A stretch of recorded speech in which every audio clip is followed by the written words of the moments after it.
সবাইকে জানাই শুভ জন্মাষ্টমীর অনেক অনেক শুভেচ্ছা। তো এই দেখো, দেখতে পাচ্ছ এখানে আমার বড় লাড্ডু গোপাল, তাকে এই রাজবেশে সাজানো হয়েছে। সাজানো হয়েছে মানে আমি সাজিয়েছি বলবো না, লাড্ডু গোপাল আমার হাত থেকে এই সাজটা গ্রহণ করেছে, তার জন্য আমি ধন্য। তো কেমন লাগছে আমার লাড্ডু গোপালকে অবশ্যই জানাবে। আর ফুল দিয়েও একটু সাজানো হয়েছে। এখনো পুজো আরম্ভ হয়নি, আমাদের কিছুক্ষণ পরে আরম্ভ হবে। তো পুরোটাই তোমাদের সাথে শেয়ার করব, দেখতে থাকো। আমি আরও দেখাচ্ছি মায়ের লাড্ডু গোপাল এবং রাধাকৃষ্ণের সাজও তোমাদের সঙ্গে শেয়ার করছি, দেখতে থাকো।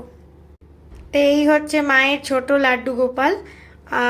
ওকে সাজিয়েছি এইভাবে, ওর ছোট একটা মুকুটও পরিয়ে দিয়েছি। আর প্রত্যেককেই কিন্তু ময়ূরের যে পালকটা সেটা দেওয়ার চেষ্টা করেছি। ওর হাতেও কিন্তু বাঁশি রয়েছে ছোট মতো, দেখো কি মিষ্টি লাগছে। তো এই হচ্ছে মায়ের ছোট্ট লাড্ডু গোপাল। তো এখানে দুটি লাড্ডু গোপাল আমাদের বসে আছে, আমার বড় লাড্ডু গোপাল এবং মায়ের ছোট লাড্ডু গোপাল। কেমন লাগছে অবশ্যই জানাবে। এই হচ্ছে আমাদের আজকের কৃষ্ণের যে সাজসজ্জাটা আর কি।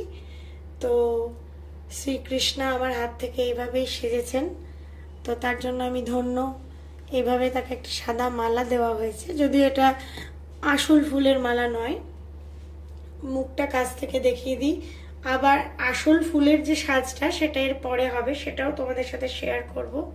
তো এরকম একটা হলুদ একটা ধুতিতে তাকে সাজানো হয়েছে।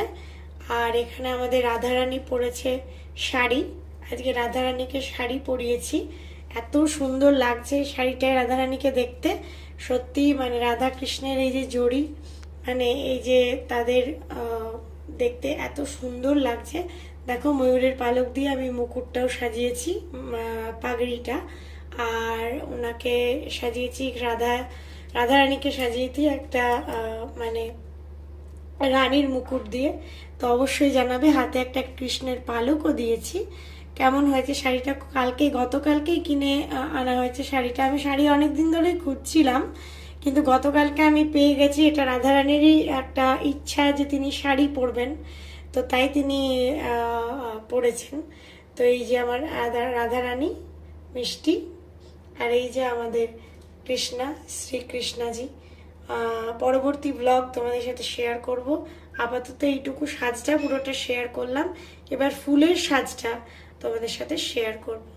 আমাদের মন্দিরের বাকি যে বিগ্রহগুলো রয়েছে মানে সিংহাসনের, তো সেগুলো একটু তোমাদের সাথে দেখিয়ে দিলাম, তাদেরকেও সাজিয়ে দিয়েছি।